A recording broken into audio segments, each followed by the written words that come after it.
Episode 66, Side Quests 4.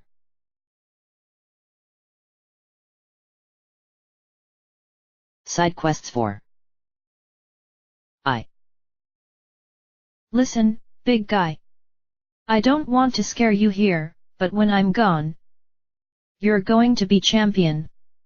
A lot of folks are gonna be looking up to you. Yunobo sat curled into a ball on the deck of Divine Beast Varudania, staring mutely at the control console sitting in the center of the desk. Daruk was gone. He was alone again. He had known it would happen. His grandfather warned him, even said goodbye to him before the start of the battle. Yet when he had stepped aboard Rudania after the initial victory celebrations, he found it empty. Dead. The Divine Beast no longer shone with blue lights. It no longer shone at all, save for the orange control console, which he thought was shaped vaguely like a bomb flower. Sidon had called them champions. He had done so before the battle, when he had gathered them together Yunobo, Riju, and Tiba, with Sidon, himself, making the fourth. He had placed his hand on each of their shoulders, grinning, and speaking of victory. And then he had spoken of the possibility of defeat, and how each of them needed to be ready to take over their divine beasts, should something impossible happen. He had been worried that the monster might try to take them over again, but that never happened. No, instead, the monster just tried to destroy them all itself. Yunobo shuddered, closing his eyes. He could remember the panic he had felt when that creature burst out of the castle and crashed down to the ground in the field just outside. It had been horrible. He had wanted to run. To just curl into a ball and roll as quickly and as far as he could. He almost had. But then he had seen that golden light. Then he had seen Link. And Link hadn't run. He fought. He fought against a monster that tore apart the ground like it was splitting stones in the mine. A monster that held more destructive force than 1,000 bomb flowers. A monster that had power over Death Mountain itself. And he had won. You're going to be guy they come to keep them safe. How? How was Yunobo supposed to be like that? He could barely keep himself safe. He wasn't a hero. He wasn't a champion. He was just Yunobo. Cowardly Yunobo, who just so happened to inherit a special ability from his father and grandfather before him. And now he had inherited something else. He lowered his head to his knees and began to cry softly. He wished Daruk was still there. His grandfather never made him feel like a coward. He made Yunobo feel stronger. Able to be courageous. Just like Link had on Death Mountain and in the village.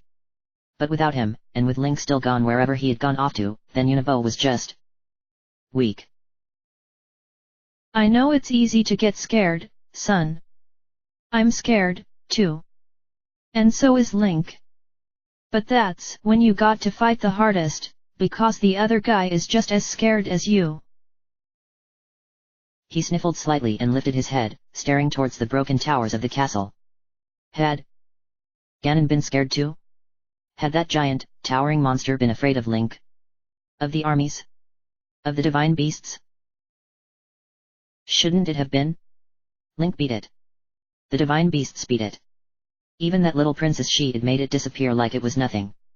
And none of them had done it alone, had they? They'd had each other. Link, the champions, and the princess. And they had others, too. Others like Sidon, Riju, Tiba, himself. He closed his eyes and clenched his hand into a fist, pounding it down into the deck of Rudania with a dull thud. After a moment, he did it again. And again. Eventually creating a rhythm that mirrored the rhythm of his own heart. Something happened in that moment. He didn't feel any braver. But he felt more determined. Just like he had when he jumped onto Rudania for the first time. Just like he had when charging the gates at Hateno village. Just like he had when facing down that awful Lionel. Just like. He opened his eyes and saw his shield shimmering in the air around him. It was there, its colors shifting between orange and green, just like always. Protecting him. But it wasn't his shield, was it? It was Daruk's. It had always been Daruk's. He stared around at the shield around him, which gave off a pale light that lit the deck around him. He wasn't alone. Even without Daruk's spirit there to guide him, his grandfather was still with him, in a way. Still protecting him. You've got this, big guy. You're strong. And I'm proud of you. He took a deep breath, blowing it out heavily, and stood. His shield faded, but he knew it was still there, just waiting to be called upon. He took one look around. The 3 other divine beasts stretched out to either side, each just as dark as Rudania. He didn't know if any of the others had attempted to control theirs yet. Clenching his hands into fists, he took a step forward. And then another. Until, finally, he stood before the orange panel.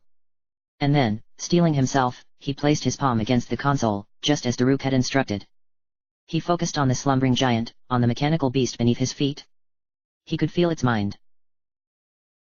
And then, with a flash, the panel turned blue. The deck rumbled under his feet. And divine beast Varudania came to life, once more.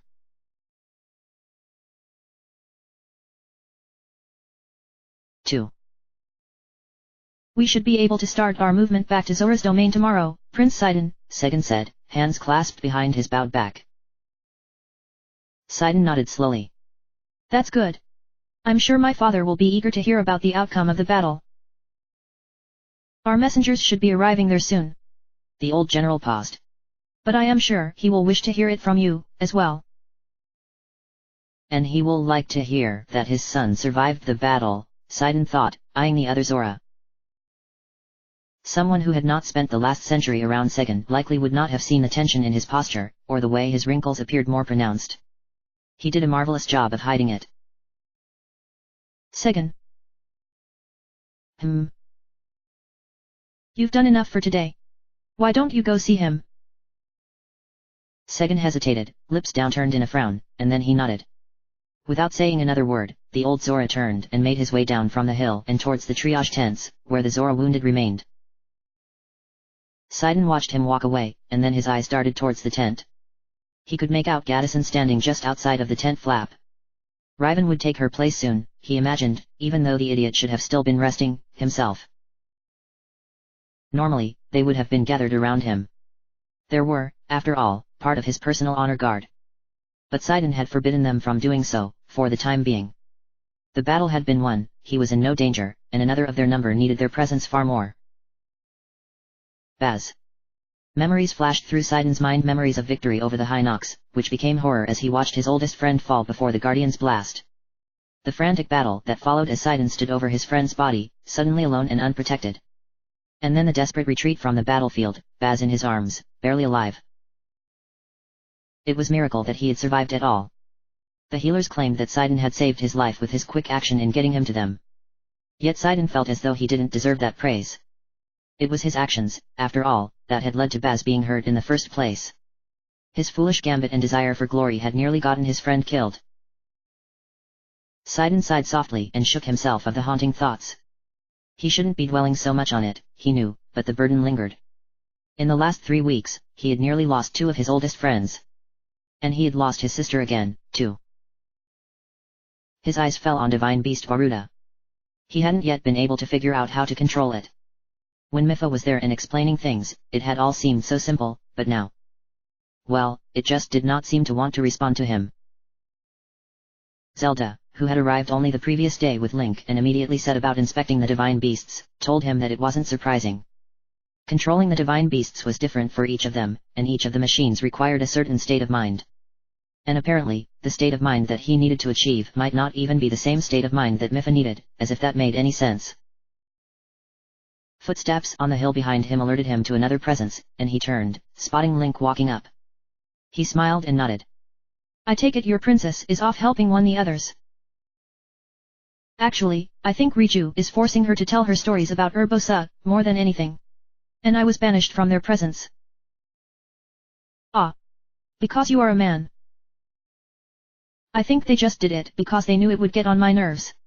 Riju suggested that I might be allowed to attend if I dress up again. Sidon laughed. Yes, she seems to enjoy that story. For as secretive as they made it seem like it needed to be, she certainly seems to like spreading it around now. And I take it you will not be dressing up.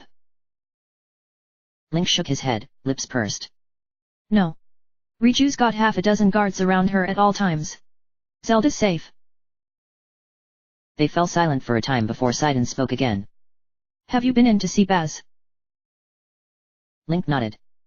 I just came from there. He paused, looking at Sidon. Gaddison said that you took his injury pretty hard. Sidon smiled faintly. She worries too much. I'll be alright, I just... First Riven was hurt, then Baz. And now that Mifa is gone again. It has put certain things in perspective for me and left me feeling... thoughtful. It seems that life is not quite as long as I used to think it was. Link remained quiet for a few seconds. I understand how you feel. The two of them sat in silence for a long time. And, though nothing else was said, Sidon felt better. Nothing had changed. Baz was still recovering from his grievous injury, and his sister was still gone. But he knew Link did understand, and that helped. Finally, he cleared his throat and patted Link on the back. So, Link, you must tell me about this princess of yours. I wasn't aware that you and she were romantically involved. Link laughed softly and nodded. It's a recent development, though not for lack of trying 100 years ago. And this is what you and Cass were speaking of back in Hoteno village, wasn't it? Yeah, I really need to find out how he knew as much as he did. Bards can be mysterious. In my experience, they usually know far more than they should. Sidon leaned back on his hands, looking up at the sky. Well, good. I believe Mifa would be happy for you. As am I. Thanks, Sidon. Actually, that's another thing I wanted to ask you.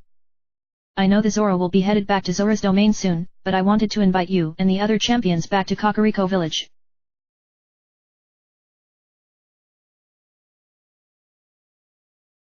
3. The gathered wedding guests all milled about in the center of town. Many from Hoteno village had shown up, as well as quite a few people from places like New Kashudo. The bride and groom had made quite the impression on the people they came in contact with. They were well liked, despite the relatively short time that many of the locals had known them. But things tended to move quickly in Tari town, where new houses were finished almost every day, and they were filled by residents almost as quickly. The town had already spilled out past the boundaries of the rock plateau, with structures being built on the surrounding grasslands. New Kashudo was quickly becoming a ghost town, the old, dilapidated buildings abandoned for Hudson's modern, multi-story homes. And there was even talk about repurposing the citadel, now that the Guardians had all stopped causing problems once the tower in its center had been taken by Link. Zelda felt a little strange standing there in Tari town, surrounded by members of each race. How strange it was to see Gorons, Zora, Rito, Garudo, Hylians, and even Sheikah all gathered together. Many of them were even residents of the town. Such a mixed populace was something that only Castle Town had once claimed, and even then, it hadn't been as evenly mixed as Tari Town was. But she supposed that it was just another incredible thing that Link had accomplished during his journey to save the land. Not only had he subdued 4 divine beasts, defeated an ancient evil, defended a town from invading monsters, broken apart a fanatical group of cultists, and freed a princess, but he had also helped build a new town and fill it with friends from each corner of the nation. He would make an absolutely wonderful king. If they ever made that decision, anyway. Even after a month, she still wasn't sure if she was willing to commit to that. Thankfully, most people seemed able to accept it for now. No one asked her to lead them, yet already new towns were being founded. The Rito weren't pleased about losing so many of their woodcutters, but the Hylians there were happy to lend their services to building new homes for their people. Hyrule was slowly waking from its slumber. In the meantime, though the rest of Hyrule still clung to the last vestiges of summer, autumn had well and truly come to Akala. The trees had all turned red, yellow, and orange, and many of the forest floors were covered by the colorful leaves. Akala had always been known for its beautiful autumns, and that hadn't changed, even after 100 years. She looked around for her husband. He had disappeared a few minutes ago, hurrying off to go speak to someone. Zelda hadn't gone with him, choosing instead to hold their spot near the front of the small crowd, though she knew few would refuse to give up their spot for them. It took her a moment to find him, making his way back through the crowd. She watched with an amused expression as he carefully made his way around a wide Goron that seemed oblivious to the people trying to see around his bulk. Who did you run off to talk to? Zelda asked as Link rejoined her. I saw Grante. I didn't even realize that he had started living here, too. Pretty soon, it's just going to be Robbie and Jaren at the lighthouse. They'll probably be happy with that, though. He likes the quiet. It'll make getting supplies more difficult, but Tari Town isn't far. Plus, Pura's been talking about trying to make use of Central Tower's ancient energy for more experiments. If that happens, I won't be surprised if they end up relocating there for a time.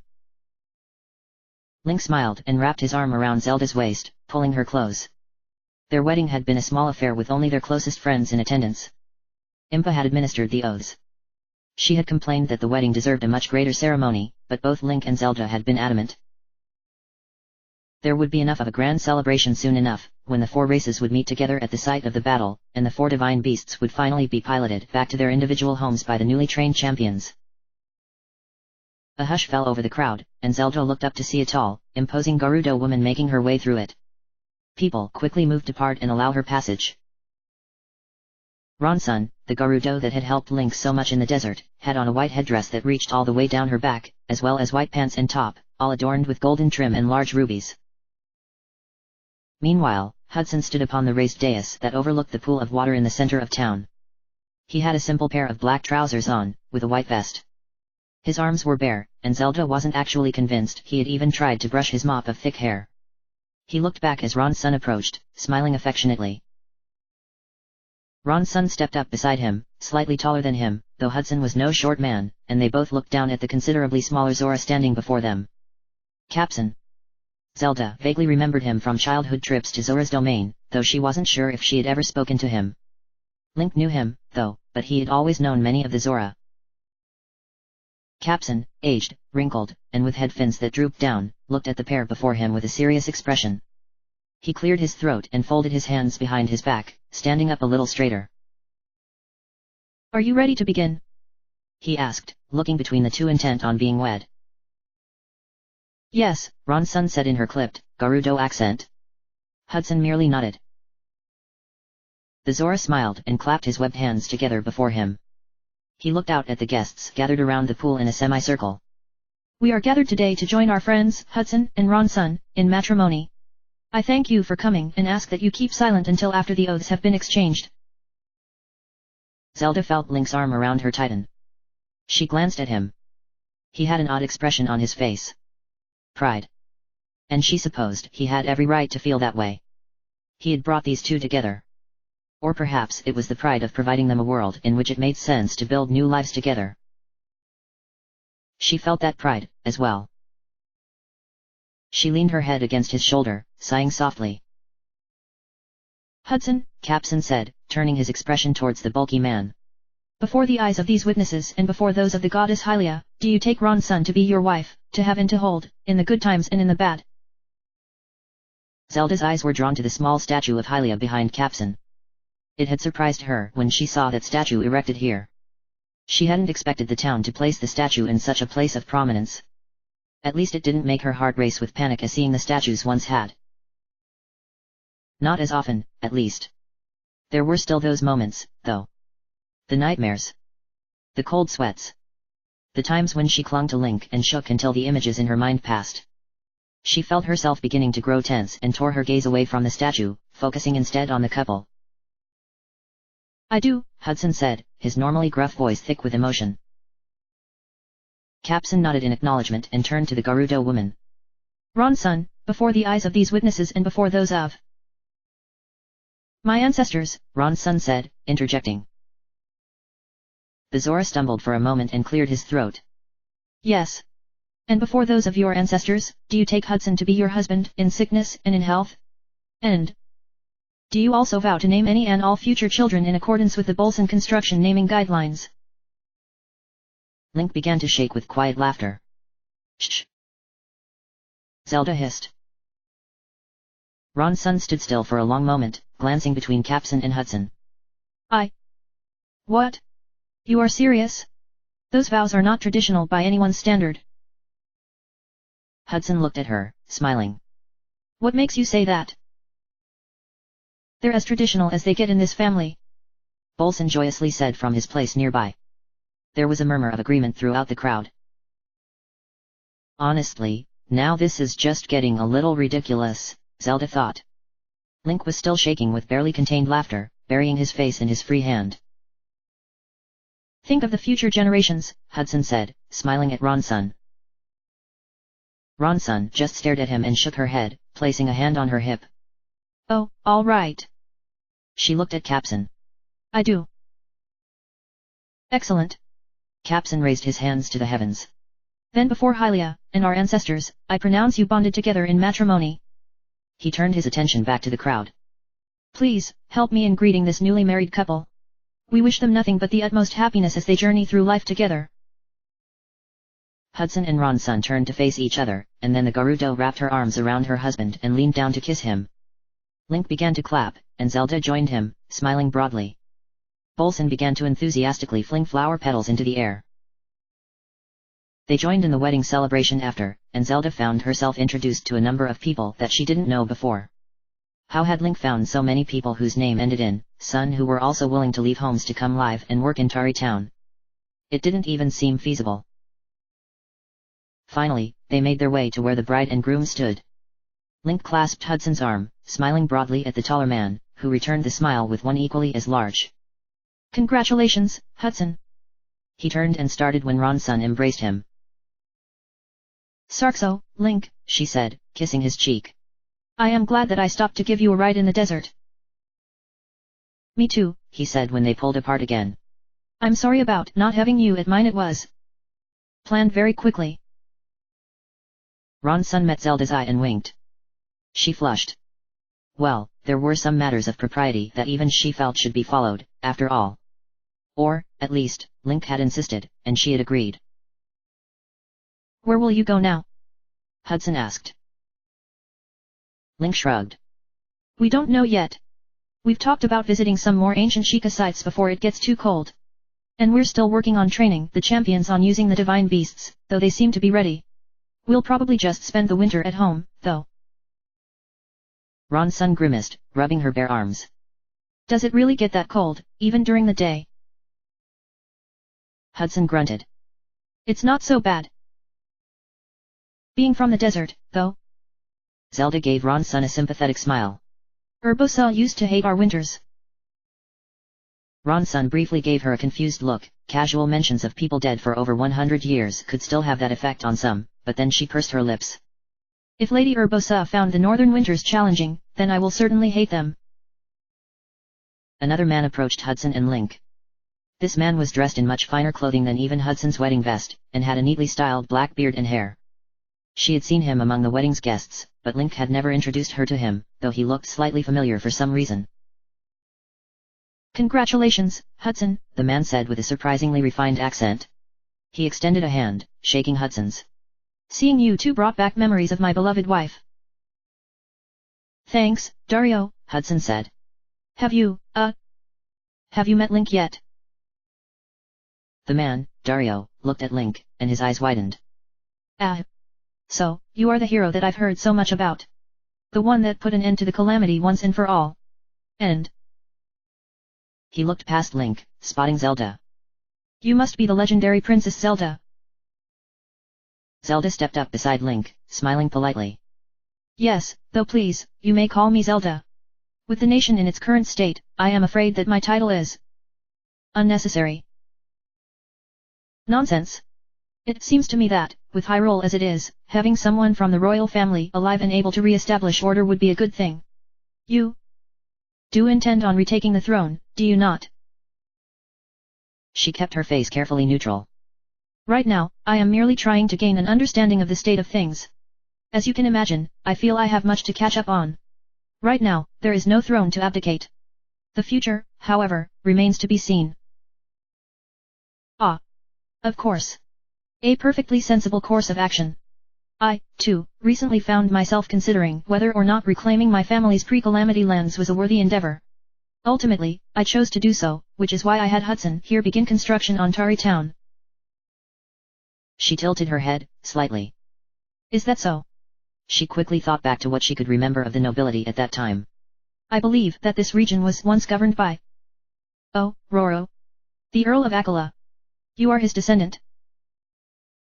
A flash of something that might have been displeasure passed over Dario's face, though it disappeared quickly. No. My grandfather was never granted a noble title, though he did own a large number of orchards near here. She felt Link grow stiff next to her. What was his name? Your grandfather? Dario looked at Link, hesitating. He seemed intimidated by Link's presence, even more so than by Zelda's royal history. That was not that abnormal, however. Link had a way of intimidating people, despite his usually friendly manner.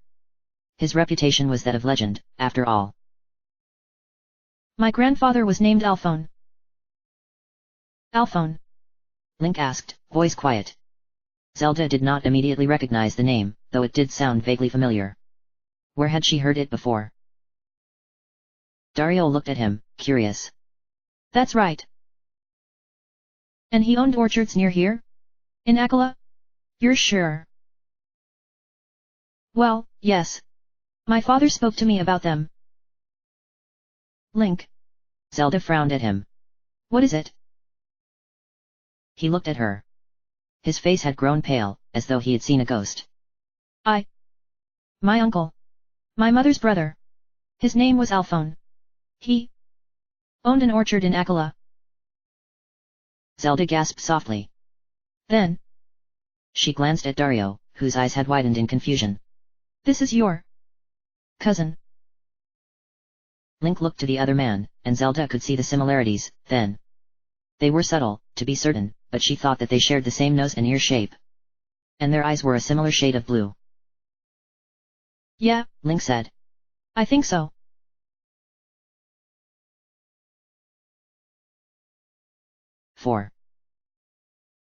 Tiba flew in a wide circle above the flight range, watching as youthful Rito flew below, each wielding a set of bows and padded arrows. The padding on each arrow was full of colored chalk. Best not to trust the fledglings with actual weapons yet. That would come soon. The fledglings were practicing formation flying and taking turns launching their arrows at the assigned targets. A few of them appeared to be good archers, while others were better flyers. Few of them particularly stood out to him yet, but it was a promising batch, nonetheless. They flew well together. There was one, however, that excelled. He folded his wings against his body and dove through the air, braking just before he hit the launching platform and setting down easily. At once, the Rito started flying towards him, each coming in for a landing. They shuffled about, forming into two ranks, side by side, each holding their bow in hand. The students stood still as Tiba folded his wings behind his back, looking at them with a stern expression. His eyes roamed over each of them before finally coming to settle on one particular Rito near the back. Your aim is getting better, but your formations still need work. He walked forward, moving between the twin ranks of Rito fledglings. When you fly back to the village, I want you to practice flying in formation. No racing. If I find out that you've been racing again, I'll have you all flying laps around the lake from sunrise to sundown tomorrow. Is that understood? The Rito all answered to the affirmative in unison, staring ahead. Tiba knew that they would undoubtedly start racing each other, of course. But they would, hopefully, practice their formations for part of the trip back. Hearth would tell him if they didn't. Good. Go put your bows away and get going. The Rito all started moving, hurrying towards the hut. They would be eager to get home. He had worked them hard today. As one of them passed him, however, Tiba reached out with a wing, stopping him. Not you, Komali. You're staying with me. The young Rito looked up at him, a flash of defiance in his eyes, though it disappeared quickly. Of course, sir. Is something wrong? Tiba didn't answer him, but instead turned to watch the other fledglings taking flight. He eyed their formation with a critical gaze. It still needed work. They flew too close to each other. In a real fight, they would end up crashing into each other long before enemy archers got a beat on them. He would probably have to make them fly laps in formation tomorrow anyway. When they were gone, he turned his head to look down at the young Rito. What were you doing out there today? The young Komala's eyes widened in innocent alarm. What do you mean, sir? Did I do something wrong? Tiba's eyes narrowed, and he reached out, turning the other Rito around to look towards the targets. Tell me what you see when you look at these targets. Well, I see a lot of blue. He was right. Each of the fledglings had been assigned a particular color chalk arrow, and Komali had left more of his signature indigo blue spots on the targets than any of his other classmates. He easily outflew and outshot them. He would be the next Rivali, at this rate. But Tiba wasn't about to let that happen. That's the problem. Sir. Komali looked up at him in confusion. Why is that a problem? Tiba bent down so that he was eye level with Komali. You have been intentionally covering over the other's shots with your own. The young Rito tried feigning innocence again. Sir, I don't. His voice trailed off as he caught sight of Tiba's expression. For a moment, he looked as though he might object, anyway, but then he finally averted his eyes. Yes. Tiba continued to glare in silence at the fledgling. Finally, he straightened. Tomorrow, before you report back, I want you to pick up more of your blue chalk. Enough for everyone. Sir. I said, bring a lot more of your dem chalk. Tomorrow, you'll all be using the same color. But then, how will you know who is a good archer and not? Tiba smiled coldly. It isn't about which of you is the best archer. And it's not about who among you can fly the fastest or ascend the steepest. But if you say one more word, you'll be scrubbing those targets clean after training every day. Komali snapped his beak shut. Let me make this clear, Komali. I couldn't give a tail feather about which of you is the best archer. You're good, I can see that. But so was Rivali, and look where that got him. Last I checked, he's still dead. The young Rito's expression showed defiance, but he kept his tongue. Good, Tiba thought. At least he can follow an order. I'm not training you to be the best archer or flyer. I want you to be the best team. You'll work together, fight together, and succeed together. You want to impress others with your flying? Go join the cloud dancers. You can parade around with colorful streamers and sing songs. But, if you want to fly with me, then you are going to learn how to respect your wingmates. Komali's expression remained resolute, beak firmly shut. Do you understand me? The young Rito hesitated, glancing towards Tiba, and then finally nodded. Yes, sir. Good. Now go rinse the chalk off the targets and then get home. But Tiba gave him a fierce glare, which cowed the youth. He nodded again and then walked into the hut to get the cleaning supplies.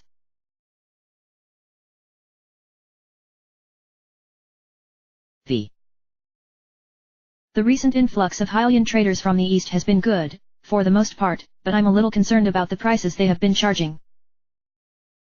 Riju lounged in her throne, listening absent-mindedly to her trade advisor while gazing at the thunder helm, which sat nearby on its pedestal.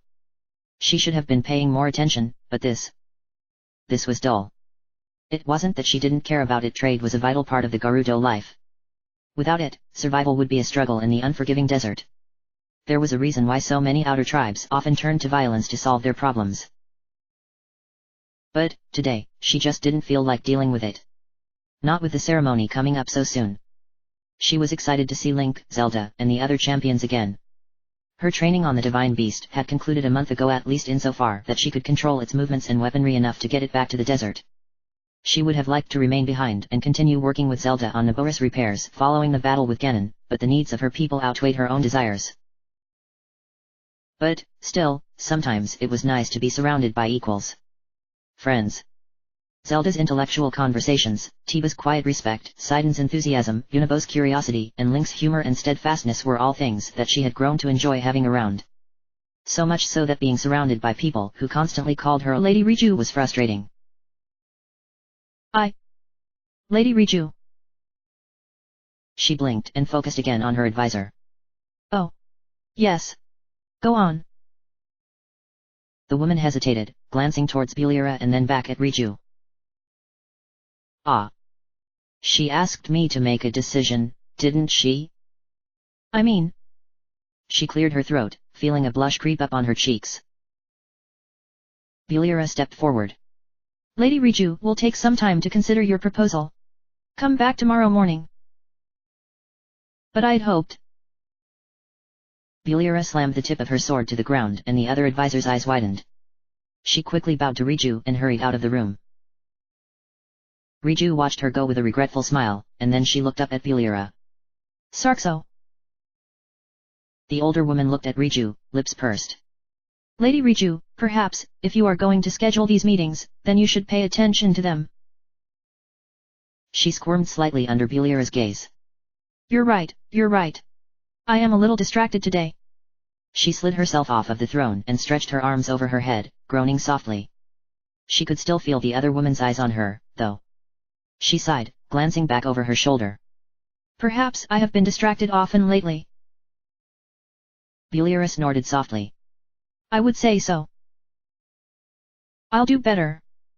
I'm just... She snapped her fingers, eyes darting to the thunder helm. What was she asking me to decide? She wants to add further restrictions on what Hylians can sell outside of the city. It sounds as though some are selling clothing similar in style to that of our own tailors and doing so for much cheaper. Riju frowned and snapped again. Why even ask? I've given her authority over such minor decisions. I believe she's worried about the presence of a Hylian princess now. Oh, about offending the Hylians? I don't really see why. Nothing has changed yet, outside of a few more settlements popping up. Still, perhaps you should have her re-explain her concerns tomorrow. I'm sure she can explain them better than me. She sighed and nodded. All right, you win. I'll pay better attention tomorrow. She snapped again and gasped. This time, she was sure she felt something. Lady Riju, what are you doing? Riju frowned deeply, staring at the thunder helm, tongue caught between her teeth. Come on. Almost. She snapped her finger again. And again. And. Just outside of the throne room, lightning flashed and a thunderclap echoed through the chamber. Riju cried out in delight, while Bulira swore, whirling and looking for a threat. I did it. Bulira paused, looking back at Riju in confusion. Her eyes traveled between her and the thunder helm before they widened. Ah. Very good, Lady Riju. If you can do that without having to wear the thunder helm, it could be very effective against an assassination attempt. She grinned broadly and snapped her fingers again. Nothing happened. Oh, come on, seriously?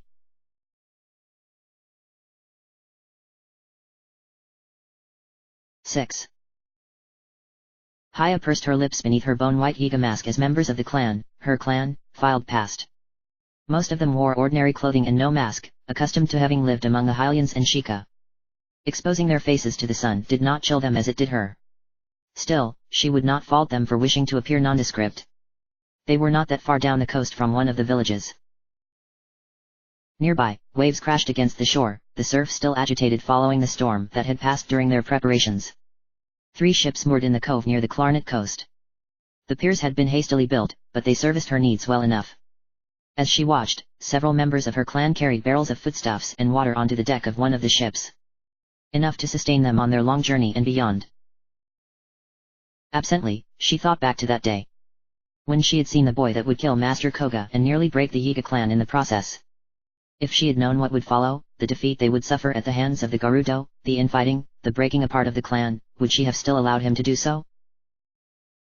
Yes. Her clan was a shadow of what it had once been in numbers, true. Most of the remaining members of the Yiga had gone into hiding following their defeat. But these were strong. They remained, committed to their purpose, even as their brethren fled. Some of them had lived among Hylians and Sheikah for years. Some of them even had spouses and families, but that was all secondary to their true purpose. And Haya could use them. Yes, she was confident that she could use them. That's why she had let the boy kill Koga the fool. She had known it was him the very moment she laid eyes on him. His stance, the way he carried himself, it was clear to her that he was a stranger. Koga may have enjoyed lording his position over the Yiga, but Haya knew her clan. She knew each member in the way that only a true leader could. That was why she had allowed the boy to kill Koga. And now that the fool was gone, she could use him, too. Nothing motivated a group like a martyr and the promise of vengeance. Koga was far more useful to her dead than he had been alive. His decapitated head ensured that her Yiga would remain strong and determined to bring Hyrule to its knees. Yes, her plans were in motion. They would likely never see their dark god again, not during their own lifetime, anyway. But that did not mean they had to go into hibernation again. Haya's Yiga would not simply hide and wait. They would look for opportunities, strike when advantageous, and bring Hyrule to its knees. And they would have their vengeance. Against that boy and his allies, for sure, but also against the princess. She was the last of the royal family. With her dead, the Yiga's original purpose would finally be fulfilled. One of the ships raised its gangplank, and she saw Yiga aboard it laboring to raise its anchor. Others untied the ropes that bound the ship's sails. Haya smiled as the large white sails unfurled and the breeze caught them, towing the first of their ships out of the bay and into the Faron Sea. In the center of the largest sail was the bleeding eye of her Yiga clan.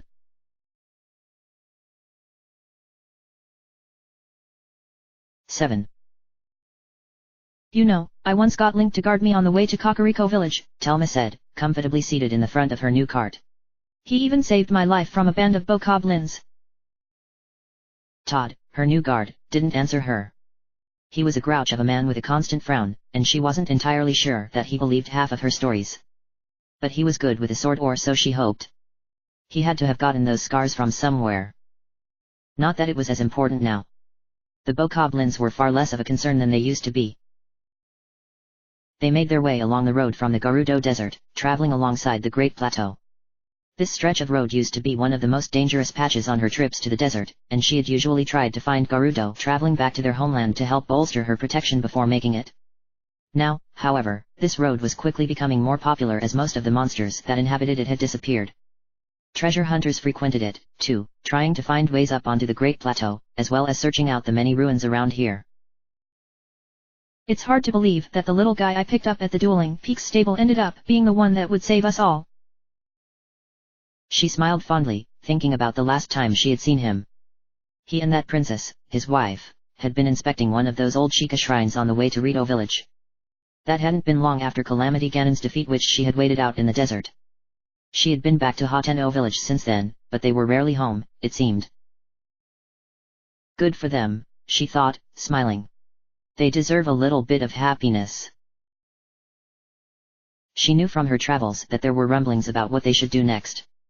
Many Hylians appeared to think that they would be reinstating the Kingdom of Hyrule soon, but Telma didn't know anything about that. She did know that they had been visiting some of the towns and settlements, though. Asking about monster sightings and other concerns. But then the residents of Hateno village seemed to think otherwise, claiming that they had decided against ruling Hyrule. Telma wasn't really sure what was true. Perhaps she'd finally get her chance soon enough, though. They would be at the celebration, after all. She was heading in that direction now, intending on cutting straight up the middle of Hyrule Field, something that would have definitely been impossible 2 months ago. It does make you think. If Link managed to do all this in a few months, basically alone, what could he do if he became king? It was certainly a thought. She would definitely have to ask him when she saw him.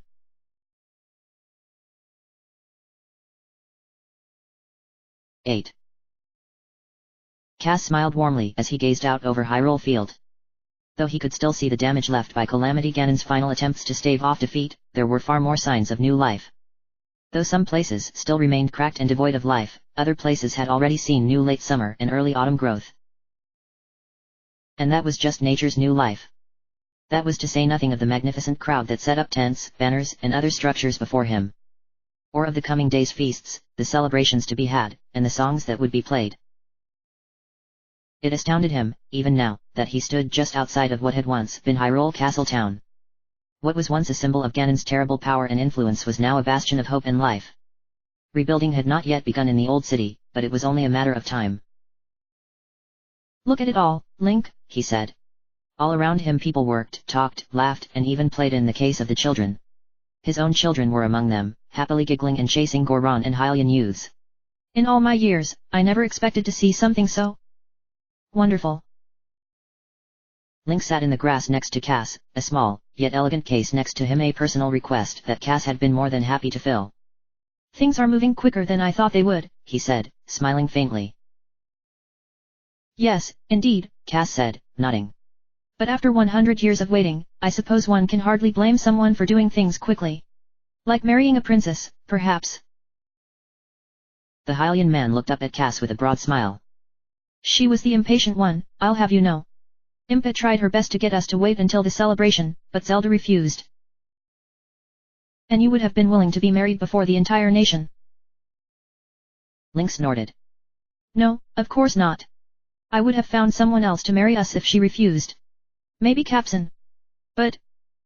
well, how could Impa refuse? I imagine that she never had any intention on doing so. I do not know her well, but it seems clear to me that she cares very deeply for you too. She does. Link's eyes slowly traveled over the working people, over the children and families, the laborers, the soldiers, the men and women that he had touched on his travels. He was searching, and Cass knew what for. Finally, he found her.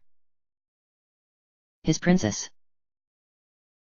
Zelda stood not too far away, speaking with a pair of Sheikah, an old man and a young woman. Cass believed they were discussing ways to properly display some of the destroyed guardians. Link was rarely far apart from her now. Cass felt certain that he wouldn't even be here, if she were out of sight. Even after 2 months of being together, he was still fiercely protective over her, especially when around unfamiliar crowds. He still wore the Master's sword every time Cass saw him, though he rarely wore his shield or his other gear any longer. It seemed fitting, in a way. His gear was a mark of his journey, but the sword was a part of him. Perhaps I should write a song about that sometime, he wondered. He would likely disapprove, but he'll also probably tell me about it, eventually. You knew, didn't you? Link said, smiling in Zelda's direction. That we'd eventually marry. Cass chuckled softly. I believe I even suggested as much, more than once. True, but that was in the name of being made king. You never said that we loved each other. I hardly think that it would be my place to say such things. Your mutual feelings are your own. I could hardly more prescribe them to you than I could tell you of the future. Link looked back at him, one eyebrow raised. But you knew. Or, at least, you knew that we once cared for each other. Cass paused, and then he inclined his head in acknowledgement. Yes. Or I should say that I knew the princess bore strong feelings for you. My teacher never knew you well enough to say for sure whether or not you returned them. You could have told me. He laughed. My friend, I did tell you. I told you that my teacher told me of your bond with the princess. I believe the word I used was inseparable. Link opened his mouth to retort, but then he shut it, cheeks growing slightly pink. Yeah, I guess you did. Would you have preferred I say it more plainly and rob you of what I am certain was a very happy moment? He smiled and shook his head. No, not really. I'm just reflecting on how much of an idiot I was. Ah, you were in love. Love drives us to be foolish at times. I don't think I was in love at the time. I barely remembered her. And I was so angry. Cass reached down, placing a wing on Link's shoulder. Often, it is easiest to be angry at those we love, as they are the ones who can hurt us the most. Besides, I could tell you cared for her, and the fact that my teacher claimed not to know makes me wonder at his own perception. Perhaps he didn't want to admit it to himself. Link hummed his response and fell silent for a time. Finally, he seemed to shake himself and look back up at Cass. Enough about me. What about you? What will you do now that you've finished your songs? A musician is never finished, Cass said, bending down and opening his case, removing his concertina. As you will soon find out. Link snorted, glancing down at the case beside him, which held a smaller and simpler concertina than Cass' own. An older instrument that Cass once played. I don't know if I would call myself a musician yet. One day, you will be.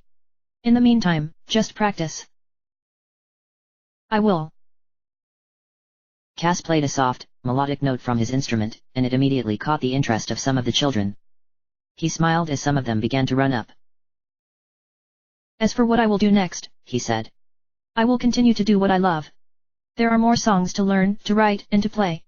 I hope to travel more, in the future, and Knots will be old enough next year to go with me, I believe. And Amelie is going to let you take your eldest daughter with you with the new hatchling on the way. Cass chuckled softly. Oh, I am sure that she will argue, but I don't plan to leave for such an extended period again. And Knots wants, terribly, to see more of Hyrule. Well, let me know when you find more shrines. Link's gaze found Zelda again. She loves visiting them, even if the old Sheikah have all disappeared. Of course. I will make sure to take note of any shrines that I come across and let you know of them the next time we meet. More children began to gather, and Cass smiled down at them, meeting the eyes of several of his own daughters. He wondered if the new hatchling would be another girl. It would be nice to add at least a tenor to their family, if not another baritone or bass. Link stood up beside Cass with a soft groan and patted the Rito's arm. I'll talk to you later, Cass. Cass smiled down at his friend. Don't forget your promise, now. I won't. I'll pull Zelda away sometime so you can perform for us, I promise. Excellent. I will talk to you later, then. Link bent down and picked up the small instrument case and walked away, in the direction of his wife. Cass watched him go for a time before looking back to the children. As he met their eyes, hope blossomed in his heart, and for a moment, it was difficult to keep his own emotions in check. Children. How wonderful it was to play for children. They lacked the inhibitions of adults. The skepticism. They simply listened and enjoyed the music. They believed the tales. They wept when tragedy struck and rejoiced when good triumphed over evil. Was there anything so wonderful as the unbroken hope of a child? He played a long, melodic note, smiling, and began to sing. He sung of victory, of triumph, of love. He sung of the joy of friends reuniting after a long absence. He sung of hardship and the power of perseverance. And he sung of happy endings. Of satisfying conclusions. And the promise of more stories to come. End of chapter.